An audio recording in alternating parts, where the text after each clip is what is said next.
Bonjour et bienvenue pour cette 370e édition de Un jour un comics, l'émission d'originalcomics.fr qui vous présente les meilleurs comics en VO, disponibles à la nouveauté sur originalcomics.fr. Alors aujourd'hui, je vais vous parler de l'anniversaire d'Harley Quinn, puisque Harley Quinn a 25 ans, créé évidemment dans le dessin animé Batman The Animated Series de Paul Dini et Bruce Timm.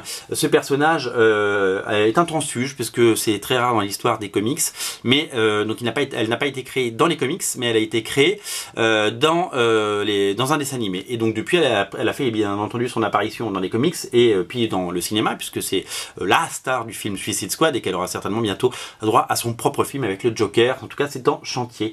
Harley Quinn est un des personnages modernes les plus populaires. Quand je dis moderne, c'est créé il y a moins de 30 ans, parce que vous le savez, Spider-Man a été créé dans les années 60, Batman a été créé dans les années 30, si je ne m'abuse, comme Superman, etc. Donc on a beaucoup de vieux personnages, et au-delà des personnages créés bien entendu à l'occasion de Image Comics, comme Spawn, Savage Dragon et tout ça, eh bien on a eu des personnages chez DC et Marvel qui ont été créés récemment et qui ont eu un énorme succès, comme donc on l'a dit Harley Quinn ou Deadpool chez Marvel par exemple.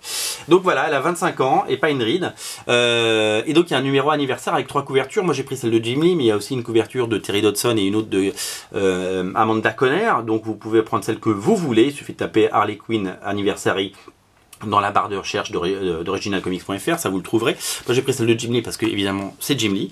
Qu'est-ce qu'on a dedans? On a plein d'histoires courtes. La première est écrite et dessinée par Amanda Conner, et c'est quel plaisir de voir des pages d'Amanda Conner, bien entendu, dans une histoire complètement délirante. En fait, Harley Quinn discute et lors d'une soirée un petit peu arrosée, va revenir sur des souvenirs. Il y a également plein de pin-up, notamment Bengal ou Dustin Nguyen. Il y a plein de dessinateurs invités qui sont venus faire des choses intéressantes, et l'histoire la plus intéressante c'est certainement celle écrite par le papa d'Harley Quinn, qui s'appelle bien entendu, vous le savez, Paul Dini. Paul Dini a écrit une histoire dessinée par le dessinateur habituel qui s'appelle Chad Hardin, de la série Harley Quinn, et une série où elle a un petit peu le blues, parce qu'elle a 25 ans, et donc c'est un petit peu son voilà, comme tous les gens qui vieillissent, voilà. Et donc du coup elle se retrouve très vite entourée de tous ses amis, acolytes ou associés en tout cas, et voilà, ça donne une histoire très chouette où on célèbre son anniversaire et tout le monde lui fait une surprise. Regardez comme c'est bien dessiné, c'est vraiment très chouette. Il y a une histoire alors il y a encore d'autres pin-up, Babstar par exemple, ou Annie Wu.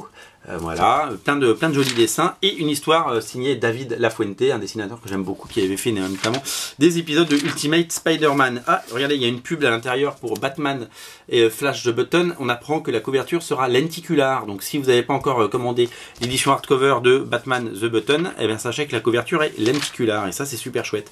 Voilà, David Lafuente qui fait un truc super chouette, une histoire vraiment très chouette, graphiquement c'est très impressionnant.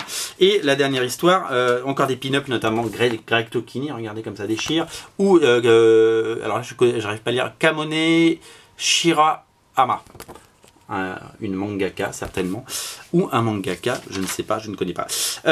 Et la dernière histoire, c'est Joe Quinones sur un scénario de Chip Zdarsky.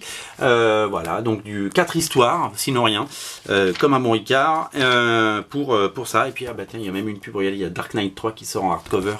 Il y a plein de pubs sympas dans ce numéro. Enfin voilà, 4 histoires sympas, un numéro collector, et couverture de Jimmy si vous le voulez, et d'autres couvertures de Amanda Conner ou Terry Dodson. Je vous laisse choisir la vôtre. En tout cas, voilà, c'est l'anniversaire d'Harley Quinn. Joyeux anniversaire et longue vie à Harley Quinn, puisque c'est l'idée. Salut!